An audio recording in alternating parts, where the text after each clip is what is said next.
예, 안녕하십니까. 범어 1사동 황금 1, 2동 지역 출신 박정권 의원입니다. 아이들을 키우기도 정신없이 바쁜 엄마들이 시간을 할애해 봉사활동에 참여하고 아이들의 안전한 통학로 조성을 위해 헌신하고 계시는 안심통학로 코디네이터 학부모님들의 노고에 이 자리를 빌려 진심으로 감사 인사를 드립니다. 이 제도가 제대로 실효성을 가지기를 바라는 마음으로 5분 발언을 준비했습니다. 안심통학로 코디네이터의 취지와 문제점에 대해 말씀드리고 개선책 마련을 요구하겠습니다. 코디네이터란 패션이나 광고 분야에서 스타일을 연출하는 사람을 말합니다. 최근엔 병원, 도서관 등으로 그 역할과 범위가 확대되어 사용되고 있습니다. 그런 의미에서 안심통학로 코디네이터는 다양한 의견들을 수렴하고 조율하는 역할과 안전한 통학로 조성을 위한 정책을 제안하고 모니터링과 실태 조사를 하고 그러한 결과를 바탕으로 개선책을 제시하는 역할을 하는 것입니다. 우리 군은 2020년 10월 5개 학교 44명의 회원으로 안심통학로 코디네이터를 발족했습니다. 학부모가 직접 통학로 교통안전을 살피고 다양한 역할로 참여하며 구청과 함께 안전한 생활환경을 만들기 위해 창의적인 아이디어를 나누는 학부모 공동체라고 그 취지를 밝혔습니다. 기존의 어린이 보호구역의 공간 개념을 확장해서 집 앞에서 학교까지 안심하고 통학할 수 있는 안심통학로 개념을 도입했습니다. 매우 훌륭하고 혁신적인 사업이라고 생각합니다. 전국 지자체의 모범 사례라고도 생각을 합니다. 늘 어린이 보호구역의 확대와 안전한 통학로를 주장하던 저로서는 적극 지지하고 응원합니다. 하지만 취지와 다른 문제점들이 있기에 말씀을 드리고자 합니다.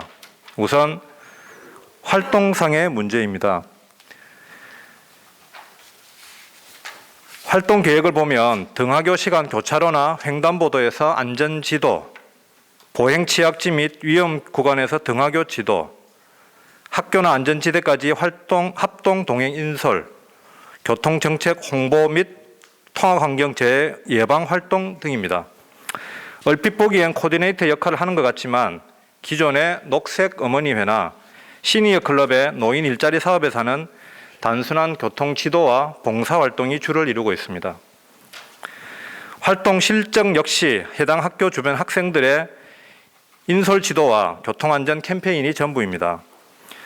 참여하지 않은 다른 학부모나 학교에서는 회원들에게 교통 지도의 위치까지 요구를 하고 있습니다. 심지어 우리 구에서조차도 회원들에게 위험한 지역이 있다고 그 지역에 교통 지도 활동을 요청합니다. 이렇게 지도 활동을 그것도 코디네이터 분들에게 요청할 것이 아니라 교통 흐름을 안전하게 하기 위한 조치를 취하고 개선해야 하는 게 우선 되어야 합니다. 개선책을 제안받고 위험을 인지하고 있음에도 불구하고 단순한 교통지도 활동을 위험을 모면해서는 안 됩니다. 안전불감증은 이런 곳에서 나오는 것입니다. 두 번째, 운영상의 문제입니다.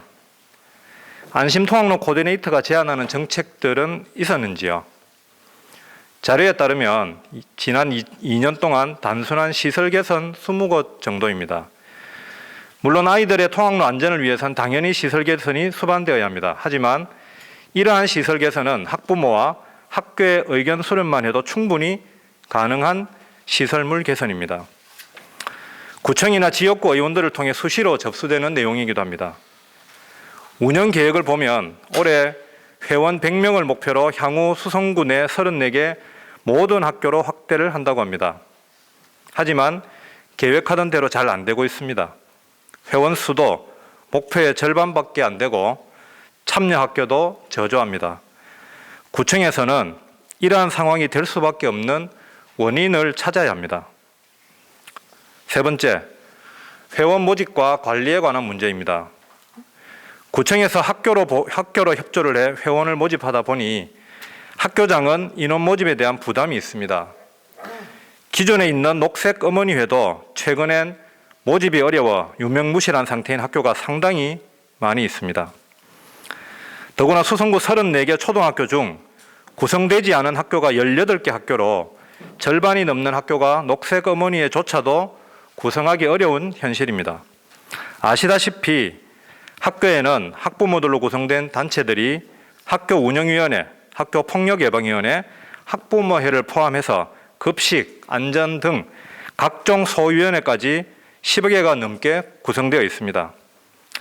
행정에서 요구하는 회의를 해야 하고 자료를 제출해야 하는 학부모와 학교의 입장에서는 이 또한 큰 부담입니다.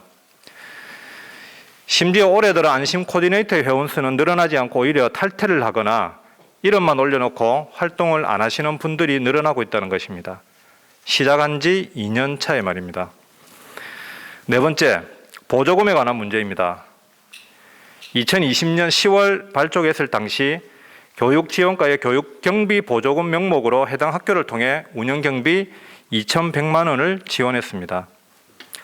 그것도 최초 계획엔 각 학교별로 1,000만 원씩 해서 5천만 원을 계획했었는데 2021년 올해는 총 3천만 원을 통학로 안심 코디네이터라는 단체로 3월 30일 보조금을 지급했습니다.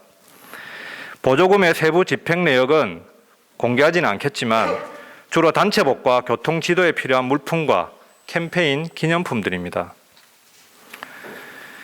마지막으로 단체 등록에 관한 문제입니다.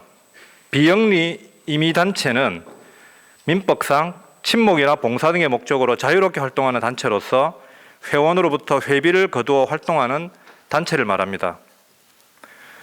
임의단체로 등록을 하게 되면 회비 외에 별도로 정부의 보조금 등의 혜택을 받을 수도 있습니다. 비영리 임의단체도 법인으로 보는 단체이기 때문에 등록 요건으로 단체의 조직과 운영에 관한 정관이나 회칙이 있어야 하고 회의록과 대표자 선임 절차도 필요하며 사무실도 있어야 합니다. 여기서 의문점이 생기는 게 있습니다. 2020년 교육경비 보조금으로 지급했던 것을 올해는 임의단체를 통해 보조금을 지급했습니다. 지급 과정이나 정상 과정에 문제는 없었는지 궁금해집니다. 이러한 의문의 과정에서 보조금을 지급하기 위한 단체로 수성구청이 주도해서 등록을 했다는 의심도 가질 수 있습니다. 잘 보이시지 않겠지만 수성세무서에서 발급한 고유번호증에 소재지가 수성구청으로 되어 있습니다. 그리고 우연의 일치인지 앞서 말씀드린 보조금은 올해 3월 30일 지급이 되었고 지급일 하루 전인 3월 29일 세무서에 임의단체로 등록을 했습니다. 순수한 임의단체로서의 성격이라기보다는 구청에서 목적을 가지고 추진했다는 증거라고도 할 수 있습니다. 그리고 이 목적을 달성하기 위해 보조금을 지급하고 있는 것입니다. 아이들의 안전한 통학로는 학부모를 포함해 지역 주민 모두의 바람입니다. 행정과 정책은 수기의 과정을 통해 진행하되 득보다 실이 많고 정책의 취지에 벗어난다면 과감하게 폐지하거나 변경해야 합니다. 이런 방식으로 운영한다면 지금이라도 폐지하는 게 맞습니다. 그럼에도 실효성을 위한 몇 가지 제안을 드리겠습니다. 안심통학로 코디네이터 역할과 범위를 명확히 규정해야 합니다. 개별 학교가 아닌 권역별로 모집과 활동을 해야 합니다. 회원 확대를 위한 학교나 학부모의 부담이 아닌 자발적인 참여와 활동이 전제되어야 합니다. 운영 규칙과 회칙은 반드시 마련되어야 합니다. 단순한 교통 지도가 아닌 안심 통학로 조성을 위한 자문단의 역할로 전환하고 민, 관, 학의 거버넌스 구성을 통한 체계적이고 실질적인 활동으로 전환할 것을 제안합니다.